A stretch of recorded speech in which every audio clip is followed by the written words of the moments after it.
come back, and I did safety risk management, discharge planning, and so forth. Jack of all trades. So the hospital goes up in 1976. It Comes serves down this in community 2013. and comes down in 2013. Yeah. And tell me what that meant for the community. You now, I think, have to drive to Paris Yeah. if you want to find a full-service hospital. When the hospital closed, they had no medical care in 24 hours a day other than the ambulance, and it's an excellent ambulance service out of Texarkana. But then they opened some clinics, which were Monday through Friday, 8 to 5. There's 2 nursing homes in this town, so you had a lot of elderly people that suffer from heart failure, kidney disease, and so forth. Families that were displaced because the patient was that way or that way to Mount Pleasant, and families had to get there somehow. And this is a poor county. This has always been, since 70, this has been one of the poorest counties in the state of Texas. And so we did a lot of Medicare, Medicaid patients, and the ones that had what I would call fairly good paying jobs, teachers and so forth, they went other places for their medical care because they thought this was basically a Band-Aid station. Where would they go? Except when they shot their foot at the deer leaves, or they had a bad car wreck, or their family had a stroke, but they would take their business for x-rays and things to Paris and Mount Pleasant and Texarkana. And you would see, you just mentioned somebody who's at their deer lease, they went out to hunt and they accidentally shoot themselves in the foot or in the leg. You saw those kinds of injuries. And I saw they do hogs. What is it they do, Hunter? They boil a pot of grease and they fry the hogs, except occasionally they got drunk and fell in the hot grease. No. Oh. Yes, they did, more than once. I've seen them come into that emergency room, and I mean, they'd be burnt to a And it was that building right there. Yeah. Yeah. The emergency room was on this end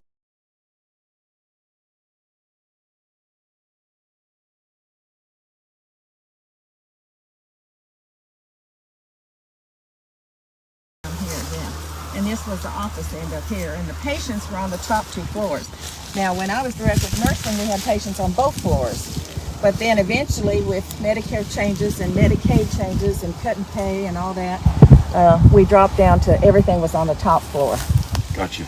And then it just slowly, there was 5 or 6 doctors here then. We did surgeries, delivered babies in the old hospital, never delivered babies under emergencies here, but never just on a routine basis. Because the insurance the liability insurance got so high, the doctors couldn't afford to take the risk.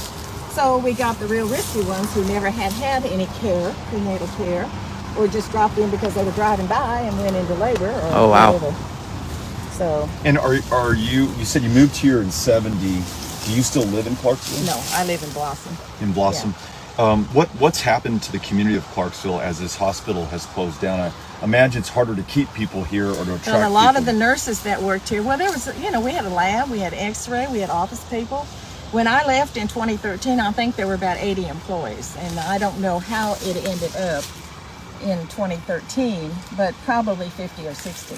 So those people lost their jobs. Some of them were able to retire. Some of them, weren't old enough. A lot of them went into home health and into nurses' home jobs. And a lot of them just got absorbed in the community or moved away. And the lack of care on a regular basis, to me, was the biggest thing to hurt the community. And the fact that you lost that family connection. That was the nice thing about a small hospital. Everybody was family. Everybody knew everybody. They knew their family.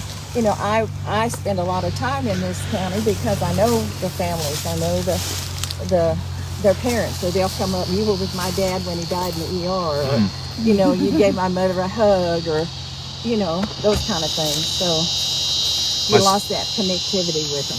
My sister is a nurse in El Paso, and as you're describing the connection that you made with those patients, beyond the health care that you delivered, but giving them a hug, being there for them, connecting with their families at a moment of grief or crisis or trauma. My sister Charlotte, I feel like that's what's drawn her to the profession. I mean, she loves and cares for people. She wants to be there for them. She's invested in the outcomes and wants to make sure that she's doing right by and for the people of El Paso. That's why she went into nursing, and it's got to be painful for you. It's got to be painful for the community to It lose breaks my this. heart when I come by here and see what it has become. One of my friends calls it a buzzard roost. I said, well, that's probably about the truth. If you look at it on a certain day at a certain time, it probably is a lot of buzzards up there. And this land was donated by Dr. Brooks out of Bogota. His family owned this property. Okay. And it goes way, it's a big piece of property. But it was a lot of changes. The fact that doctors got older and retired, it was hard to draw doctors to a small rural community. We have, when this closed, there were 2 physicians in town that still practiced. One of them is still practicing. The other one has moved on to Paris. And it is hard to draw people to a small town. You don't have a lot of activities for their kids. They're struggling to bring their school system up to par, so to speak. But it's a poor county, and it was, and it still is. I mean, And unless you turn it around, it just keeps getting harder. You lose the hospital. Does the school teacher want to stay and raise her family here, or does she want to move somewhere else? You lose the school teacher. You no longer have a hospital. Is this a place that you want to raise your family if you can get out to somewhere else? It becomes tougher and tougher and tougher, and there's no one thing that we can do. It's got to be the schools. It's got to be the hospital. It's got to be the roads. It's got to be broadband. Well, that's why I internet. was so glad about the infrastructure program. I thought, boy, that would really give a boost, because that's the hardest part for small communities, is to stay on board with that kind of stuff, and sewer systems and water systems and everything. That's one of the reasons why there's, as Hunter knows, they want to put that Marvin Nichols Reservoir here. And The reservoir. there's a lot of homeowners that are having a fit and have for years and years. And this is so that Dallas-Fort Worth can have water. They want to take and it it's at going to the be expense cheaper of for these them farmers. than it is for these people. And some of them are losing their families' farms. They're losing cemeteries. It's going to split the Bogota School District in half. I've been to some of the meetings and heard the people speak about how it's going to affect them. I mean, they're going to cover up a cemetery. I mean, heaven forbid. No, that's not right. But anyway, it's just a sad thing. And it looks like it's been bombed. I mean, literally. And they did do some work on it. Some of the top layers and all, or they've hung some metal pieces up there, but no, and I don't think it'll ever come back. I don't think it'll ever. We were looking at the numbers, and we've lost 24 hospitals in a little more than a decade in rural Texas. Just since our current governor's been in office, we've lost 16 hospitals. We've got to invest in these communities. You mentioned all the different factors. We need to expand Medicaid. We need to change the reimbursement so that you can afford to take Medicaid in these smaller rural Because that was one of communities. the big things. When Medicare changed everything so that you got paid by the disease that they were in with or what you were treating them for, rather than the time. Well, you put an older person who's 80 or 90 in a hospital, they're not going to recover like it was me getting pneumonia. No. I mean, And it's an incentive for the hospital to Yeah. push them out as soon as Yeah. they can, right? Right. Because you get a fixed amount for this fixed thing. amount for this, and then the Medicaid expand. I know personally people that were disabled that couldn't get on the Medicaid expansion, which they needed because Social Security will say you're disabled, but it's 2 years before you can get your Medicare. And what's a person supposed to do in those 2 years? And so that's one reason why the drug situation is so important. That's right. But, Too hard, too expensive for too many people in the state to be able to get medication. especially people that are poor to start with, because a lot of these people don't have big incomes. I'm still one of those helper type people that try to connect them up with how to get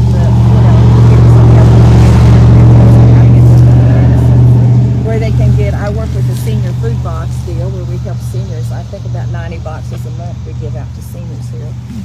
And Where they come pick them up, or you deliver it No, to their homes? they come, but it's a drive-through. Gotcha. We get out in the hot heat and make sure we identify them, and then somebody else puts it in the back of their car, and off they go. Yeah. They said it's over 100 today with the heat index, or what it feels like. It's 104 or 105 out here right now, and I feel it already. We're under the shade of Under what the we shade, think and you might be can a tell it hackberry tree. when you walked under this tree. Yeah, you could tell the difference. Yeah. Yeah. Tell me, and I'd love Hunter who's out there broiling in the sun right now, not under the tree. Hunter, come into the shade. Yeah, come into I'd the love for you shade. and Irene to tell us a little bit more about Clarksville. For folks who are watching from my hometown of El Paso in the Mountain Time Zone, in the desert and the mountains, for folks in Brownsville and Laredo, people in Southeast Texas and Beaumont, they may not have been to Clarksville. They may not know Red River County. Tell us about this place. I'll tell you, just my impression driving through, it's beautiful. It's so green. It's just striking visually to me. Everyone that we met as we've come through here in visits past has been so kind to us. But tell us what the industries are, what people do for a living out here, what life is like. Hunter, you grew up here. Tell us what that was like. Yeah, there's a lot of teachers that live in this community. We have a small community because we're only about 2,700 people here in Clarksville, and Red River County is only about 11,600 people. So there's not a lot of people, but we got a lot of land. Yeah. And it's declined in population. We were looking at the census. It was 35,000 people 100 years ago. Oh. Every census since then, it's declined. And Irene's talking about when your hospital shuts down, when your teachers are underpaid by about $1,000 a year, how do you restart that and give people more reasons to stay or to come back? And so turning this around is a big deal. They're fixing to go to the 4 days a week school here, I saw which that. a lot of school districts have. My grandson lives in Quinlan, and they've been on 4 days a week. But and I don't know whether that's really a help to the teachers, because some of their Fridays are work days for the teachers, not for the kids. Right. But, And for the parents of those kids, Yeah. I just, as a parent of 3 kids, and I'm sure my wife's wondering this, what would I do on that Friday? We're at work and now our kids are not at school. well, and I think the lack of daycare in this county has always been an issue. It is expensive. You know, I mean, I hear people say they pay $1,000 a month to have one kid and another child that comes in after school. Yeah. I mean, and several years ago, it was my daughter was paying $800 for one in daycare and one after school, and that's 10 years ago. He's 15 now. And you listen to So- people who work those jobs at the daycare and they're Yeah. making $8 an hour, And they have $8.25 to an hour. have continuing education, just Yes. like nurses and all. That's right. Yeah. That's right. What were some highlights of growing up here? What was fun to do on the weekends? What makes you excited to come back here when you're away for a while? A lot of the, like, going on four-wheelers and going mudding, and just going and enjoying my friends and my family. My mom's a teacher, so I know exactly what y'all are talking about. What does she teach? She teaches kindergarten. Okay. Pretty important. Yes. And when does her school year start? I have no idea. Soon, right? Yeah, Soon, soon. yeah. Next Soon, week or two, yeah. I bet you she's Yeah. back in the classroom or in This service. area is a turkey capital of East Texas, Yes, is it not? it Yes, is. and we have a lot of cattle farmers, and some of them are selling their cattle because it's so dry and the cost of everything is so high. So that will hurt. There are some big ranches in the north part of going towards Oklahoma that are, and there are some industries. We have that. What about mills and paper and We have logging? a lot of paper mills, and we got a lot of timber. Yeah. Not well. We do have some sawmills. Yes. Yeah, wood mill. Wood, yeah. Yeah, sawmills, not paper mills. Yeah. Those are over in Oklahoma. Yeah, Gotcha. but yeah. Yes, we notice in our travels behind the pine curtain, which is a new thing to me growing up in West Texas, never seen Oh, trees yeah. that tall, but we Oh, can't you ought to help. go to Washington State. That's where I'm from. Yeah. You want to see a tall tree. That's where I'm from. Yeah. Yeah. But just all the trucks on the road Yeah. that have all this They timber. do some logging Yeah. here. Yes, logging. I don't know how big it is in this county, but you see a lot of logging trucks. Yeah. Maybe in closing, thoughts or ideas on what the state of Texas could do to invest in or make life better in Clarksville and Red River County? Well, work on the teachers' benefits for one thing. And something. And one thing is, they give out, there's a Lennox Foundation that gives out a lot of scholarships. But I don't think the kids are coming back to the county because several of them want to be pediatricians. There ain't a pediatrician in the county. there's one CPA in the county, and a lot of them wanted to be CPAs, but there's nothing that says come back here. You know, there's not really even any recreation that much for the kids. I was thinking the other day if they have a splash pad downtown, you know, that would really be something that would be helpful to the kids. And expand broadband, expand Yeah, Medicaid. a lot of them are Tell me having what it's trouble. like to get online here. It's easy to get online in the city limits, but once you leave the city limits, it's hard. Yeah. So out on a ranch, out on a Yeah. farm, out in the country. Or even smaller towns. Well, and even just getting good phone service. Yeah. I have a friend that lives 7 miles south, and he's having constant trouble. But just a landline phone, Yeah. you know, that's still a problem. The governor vetoed something called the Universal Service Fund this past legislative session that forever has underwritten the cost of extending telephone and on the back of those phone lines is internet out into rural communities. And as I've been learning my history, I realize that is a continuation of the REA, the Rural Electrification Administration, when, you know, LBJ and FDR made sure that our towns could get electricity. We're trying to do the same thing with phone and internet, and unfortunately we just have a state government that doesn't see the value of that right now, and so we got to return to that. You mentioned the pediatrician.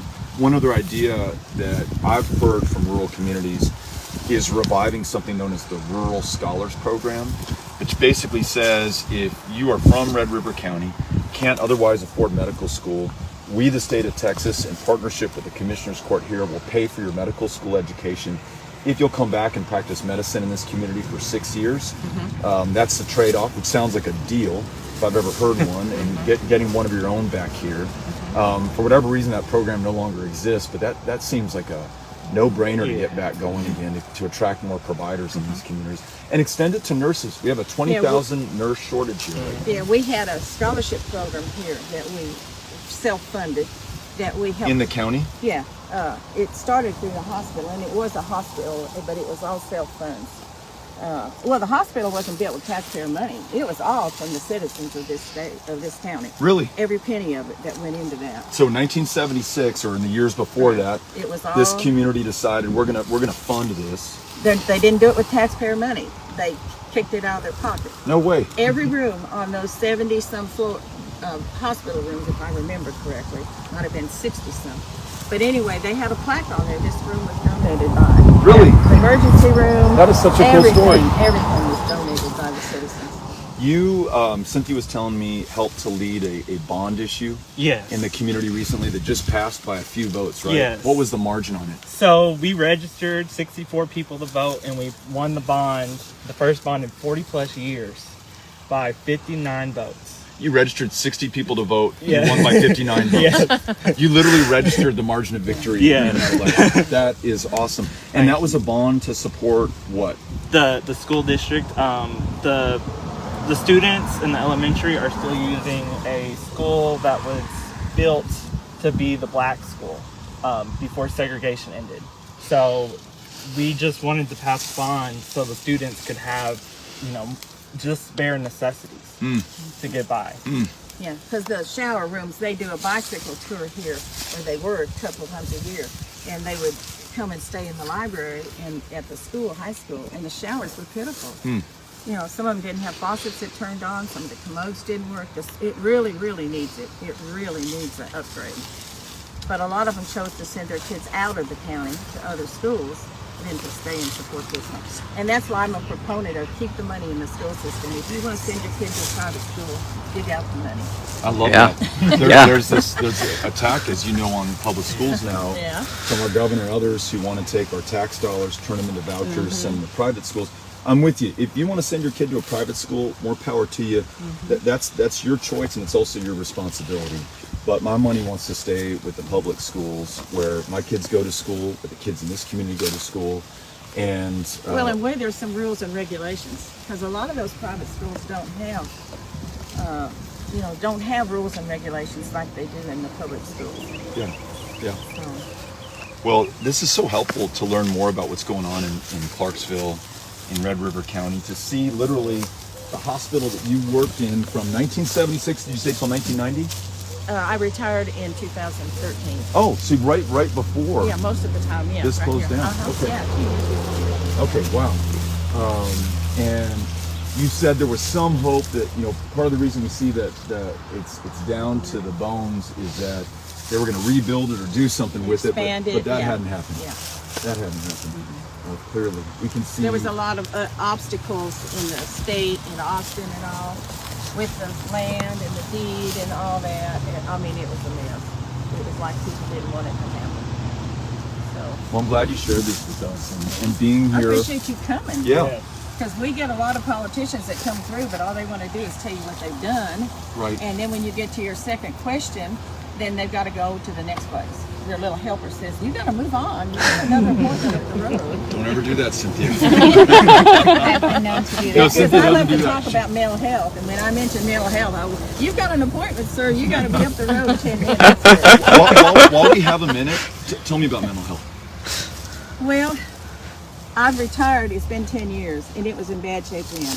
We have a community core center down here, but if you want an appointment with the state, it's 3 months. Oh, There's very little counseling. There's no funds for counseling.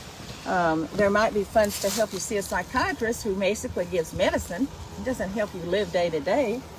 And I spent a good many hours in here getting people into alcohol rehab, drug rehab, mental health places, because they're very limited. And there's fewer of them now, I'm sure, than there was back when I was doing it.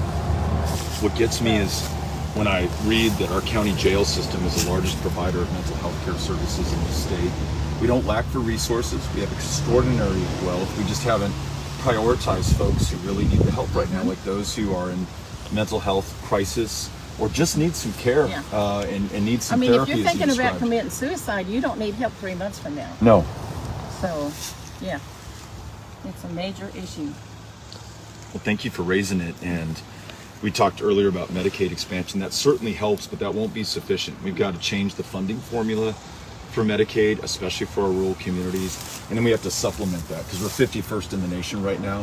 We're not going to get to Yeah. one No. by just expanding Medicaid. It's going to be an intentional focus of resources and attention to get that done. I'm glad that you raised that. Cynthia says Time to start our. we're going to start Yep. a town hall meeting, which to Irene's point, we're going to ask anyone to ask any question, maybe even 2 questions if they want to. I have a list. Good. That's good. And Cynthia promises not to take me away before you get through that list. I want to make sure everybody has a chance to do that, right, Kano? That's right. You're so good at making sure everybody has a chance to We try. to have their say. Well, we don't know if this is a hackberry or what kind of tree this is, but it's been nice, and we thank it for providing its shade on this very hot day for those of us who could get underneath it.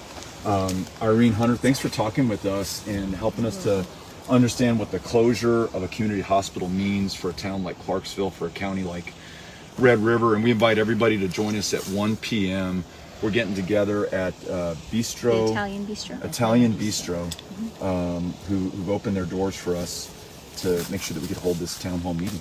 Yeah. Yeah. Thank you all so much, and thanks Thank you. everybody who joined us on the live stream. All right, adios.